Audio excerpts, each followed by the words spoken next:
Welcome back, horror family.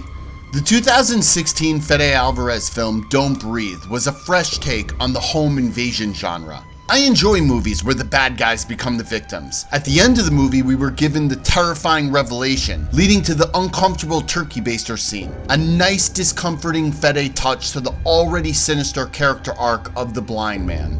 I would have preferred the original title for the film that was used overseas, The Man in the Dark, but the movie has amazing effects that add seasoning to the cringeworthy deaths. When I heard that Don't Breathe 2 is being released, I was hoping the blind man played by Stephen Lang would be another inclusion to the next gen of psycho killers, such as Victor Crowley, Jigsaw, even Ghostface. Alvarez decided to take the film in a different direction, and though initially I was disappointed, the movie drew me in and I became encouraged. First, I want to give a warning. I will be spoiling the sequel, so if you have not seen it and do not want anything revealed, please stop watching and revisit my theory after viewing. You have been warned. To start, the film was enjoyable. We are reintroduced to the blind man, now with a young girl he supposedly saved from a fire. Everything seems typical as it can be, for a recluse killer with his illegally fostered child. All while in the background, the movie hints at a crazy organ harvesting doctor on the loose. Then, it all turns into a home invasion type scenario where the audience is made to assume that the ambushing gang members are trying to harvest the organs from the little girl. The movie becomes a Straw Dogs meets Taken hybrid, which at first was a little underwhelming considering how menacing the blind man was in the first film. It is hard sometimes for the audience to switch, being terrified from an antagonist who did horrible things to hoping he succeeds and survives. This is a difficult task, but with the right storytelling and director, it could be accomplished. And I can say that I think it was successful. As in the first, the man massacres his assailants in a way that would make John Wick blush, which for me was a consolation considering that I wanted him to be the main villain instead of the hero/anti-hero.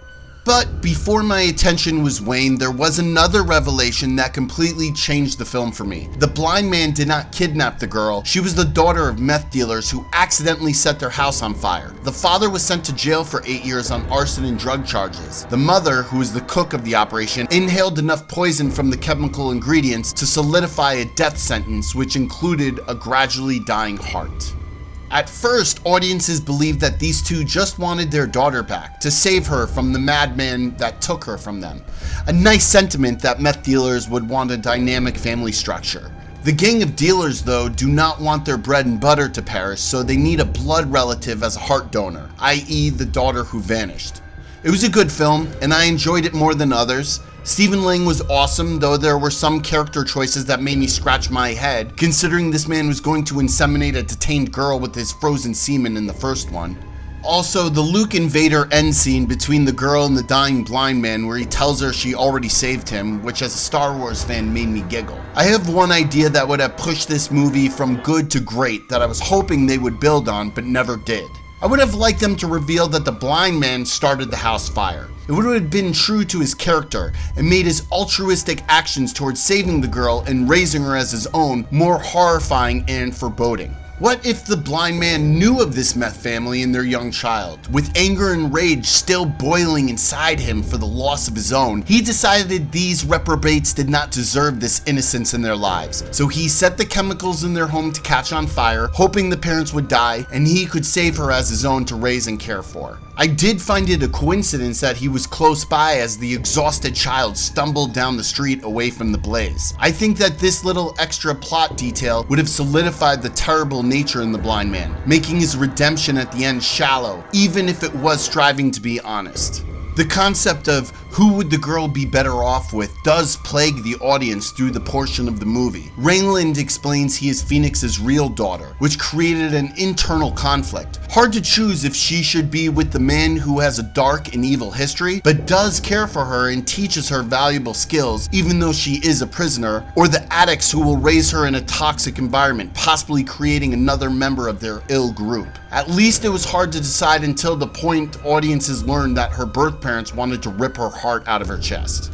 Though the origin of the fire detail would make it even harder for audiences to rationalize her being with the blind man. Yes, she would have been better with him in the long run, but he did try to kill her parents in order to take her. Even if his intentions were noble in his own mind, the long path to hell is paved with good intentions. I really enjoy these type of films. No good guys, just bad guys, and sometimes you have to choose which bad guy to cheer for.